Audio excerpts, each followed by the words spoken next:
Jadi buktinya adalah ini. Beda sedikit aja, sedikit aja. Nggak banyak, sedikit. Kalau dijelasin gimana? Dijelasin kalau kalian buka ya ini aja sama kayak penjelasan saya sama aja. Nah, ini kalian baca aja tuh ya. Sama aja ya. Dia di sini menggarisbawahi adanya centrifugal force, gaya sentrifugal. Ya itu ya. Gaya sentrifugal itu aja. Yang dia membuat beda. Kemudian nanti muncul gaya Coriolis.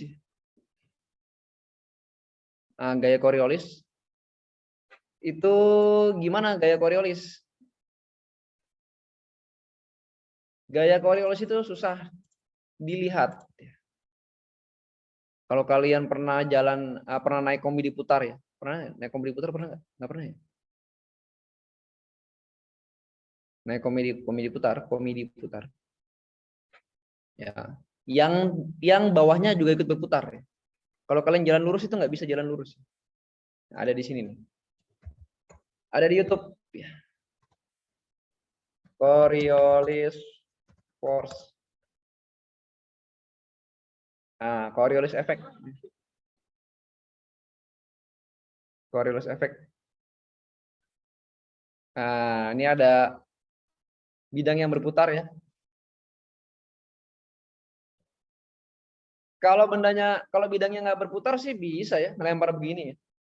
Gampang banget. Gimana kalau bidangnya berputar?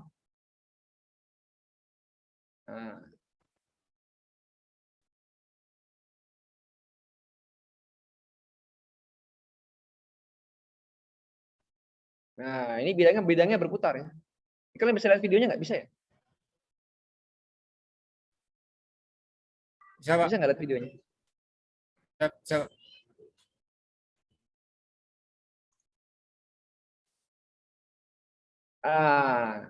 Ketika diputar ya.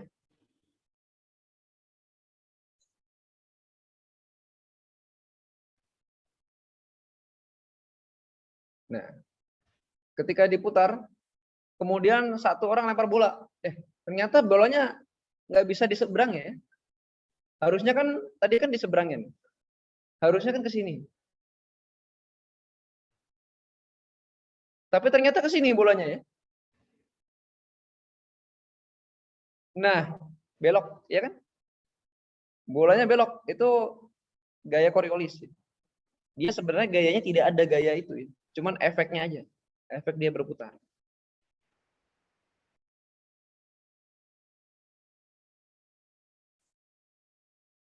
Ketika mau ngoper ke sini, dia belok ke sini.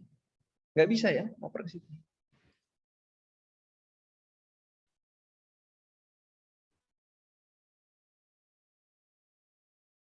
Nah, jadi dari real trajectory ini, kemudian yang kelihatan gini.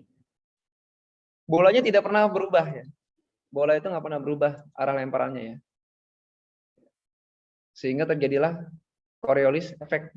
Sekali lagi ada di sini. Ya, ini ada di fisika ya. Jadi kalau kerangka acuan tidak bergerak bisa dilempar, bola ditangkap gampang. Tapi kalau ini dilempar, bolanya nggak berubah karena kerangka acuannya berubah. Ya, jadi seolah-olah bolanya belok. Nah, seolah-olah bolanya belok, padahal bolanya tidak belok.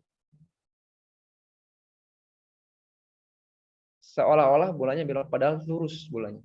Ya, lurus ya. Nah, dia lurus. Tapi kerangka acuannya yang berubah.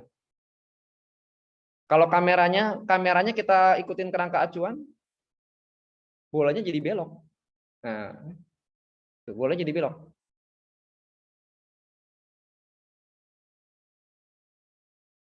Padahal tadi bolanya lurus. Belok kan bolanya. Nah, itulah yang kita lihat kenapa di bumi ini ketika ada angin itu pasti dia beloknya begitu ya. Ada angin yang berputar-putar gitu ya. Sebenarnya dia nggak berputar, dia cuma mau bergerak doang ya. Karena buminya ini bergerak, dia jadi belok anginnya.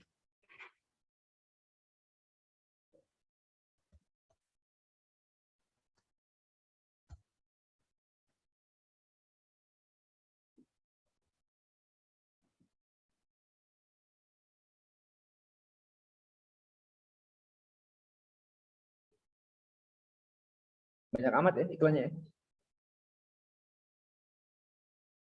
Nah, jadilah begini ya.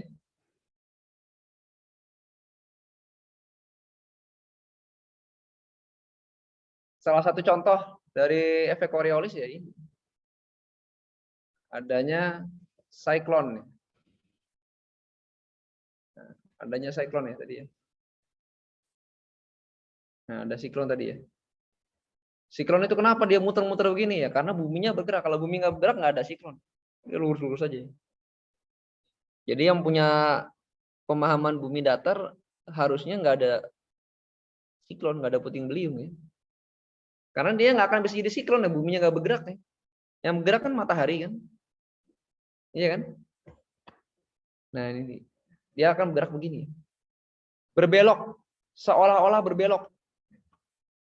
Nah ini kalau dilihat di sini ya. Nah ini nih, ini ada yang berbelok begini. Sebenarnya dia nggak berbelok, sebenarnya cuma bergerak dari sini ke sini, dari sini ke sini. Jadi bergeraknya patah dia, patah sesuai dengan pergerakan gaya gradien tekanan. Memang karena buminya bergerak, jadi dia belok, belok-belok begini. Kenapa? Karena kita melihatnya ini kerangka acuan kita buminya di sini nggak bergerak. Tapi kalau kerangka acuan kita luar angkasa dia sebenarnya tidak belok. Sama kayak tadi ya. Kerangka acuannya yang mana gitu.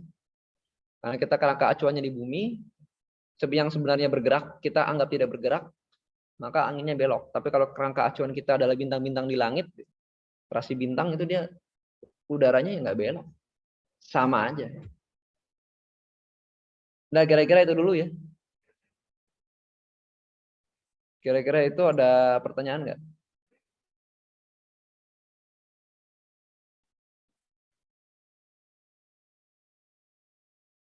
Ada pertanyaan nggak?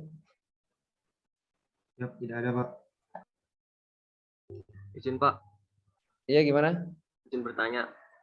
Iya. Jadi jika bumi terus berotasi dan nanti mungkin apa ya kecepatan rotasinya bertambah, apakah bumi bisa apa ya bisa lebih memipih Pak? Begitu Pak. Ya harusnya konsekuensinya iya ya. Kalau kecepatannya rotasinya itu makin lama makin kencang ya dia akan lebih pipih. Akan lebih pipih. Ya, makanya pada planet-planet yang rotasinya kencang ya, super kencang ya. Contohnya Jupiter sama Saturnus ya.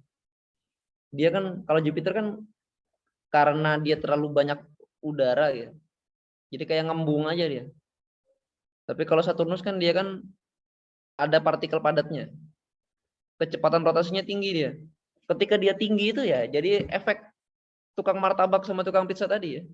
Partikel esnya itu dia kelempar keluar. Makanya kalau kalian lihat Saturnus itu punya cincin. Kenapa? Rotasinya kenceng dia.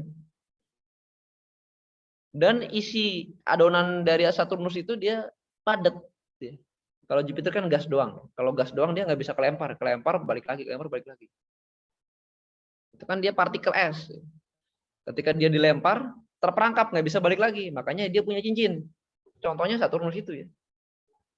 Kalau bumi itu bertambah kencang nanti dia akan ada cincinnya air itu ya, sama batu-batuan itu isinya. Jadi kayak Saturnus. Dia ada cincinnya itu. Nah, cincinnya Saturnus itu dia searah dengan putarannya itu ya. Nggak mungkin dia putarannya begini terus cincinnya begini, nggak mungkin. Pasti dia putarannya begini, cincinnya begini keluar gitu.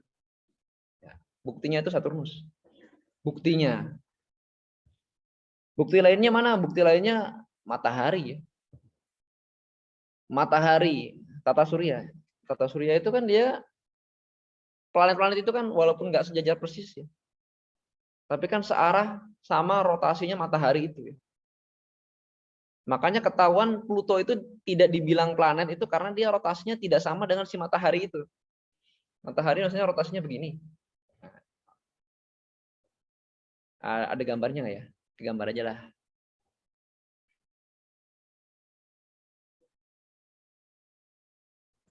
Sun rotation solar system. Itu pada nggak ya?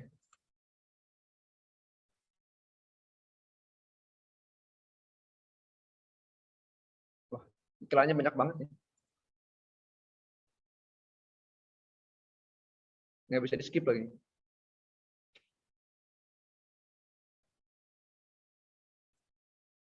Ya ini ya, matahari ya rotasinya begini. Makanya ini planet muternya begini semua. Kenapa? Ya dulu awalnya mungkin bagian dari matahari, dugaannya begitu. Dugaannya mungkin bagian matahari. Dan matahari itu nggak sekecil ini ya, matahari itu gede banget. Ini cuman biar bisa digambar doang. Gede banget matahari. Ini kan sebesar Jupiter, aslinya nggak mungkin. Nah, Pluto itu dikeluarkan dari tata surya itu karena dia muternya nggak begini, dia muternya begini dia. Muternya begini dia. Misah sendiri, aneh. Orbit Pluto itu. Ya, jadi dia dikeluarin ya dari anggota keluarga dia.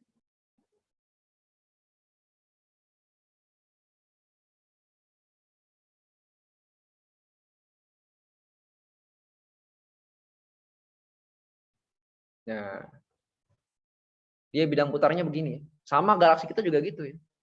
Bidang putarnya begitu. Jadi memang gaya-gaya ini sudah ada di sistem tata surya, di sistem galaksinya. Nah, mana ya? Ini buat anak kecil ini. Ya gitu ya. Jadi kalau bumi makin cepat putarnya ya makin ngembung dia. Kutub. Kira-kira itu sih. Ada lagi? Siap, terima kasih Pak. Ada lagi nggak ada? Ya kalau nggak ada kita akhiri perkuliahan hari ini. Besok kita pagi start jam 8 ya. Ya, Pak. Praktek ya. Tapi Ya, Pak. Terima kasih, Pak. prakteknya Terima kasih, Pak. iya. Terima kasih, Pak.